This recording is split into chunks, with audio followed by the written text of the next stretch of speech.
د رمضان بس ورسته شاد د شپږ روزي ونیولې کانه که صيام الدهر دا د شو لکه ټول عمر شدا روزي ټول عمر دا کله متصل ونیولې کفر لا بسې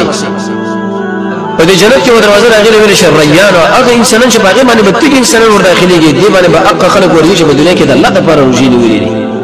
بل څه به شتلې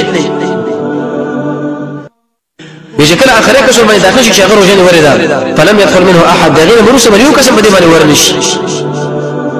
تقریبا یو دروازې دي ابو بکر شدوی یا رسول الله دشه وکس به چې دا ټول دروازې ولا اواز کوي چې زما په طرف راځي زما په طرف او زه امید ساتم چې هغه به ته صدیقه تمره وشت انسان ټول نړۍ تر سوال د دعوت ممکن ختم ول تیری د شرک او د بدعت غواړو دوام اصول یو د حدیث او بالقران مات بنشو لکه د غرم د ایمان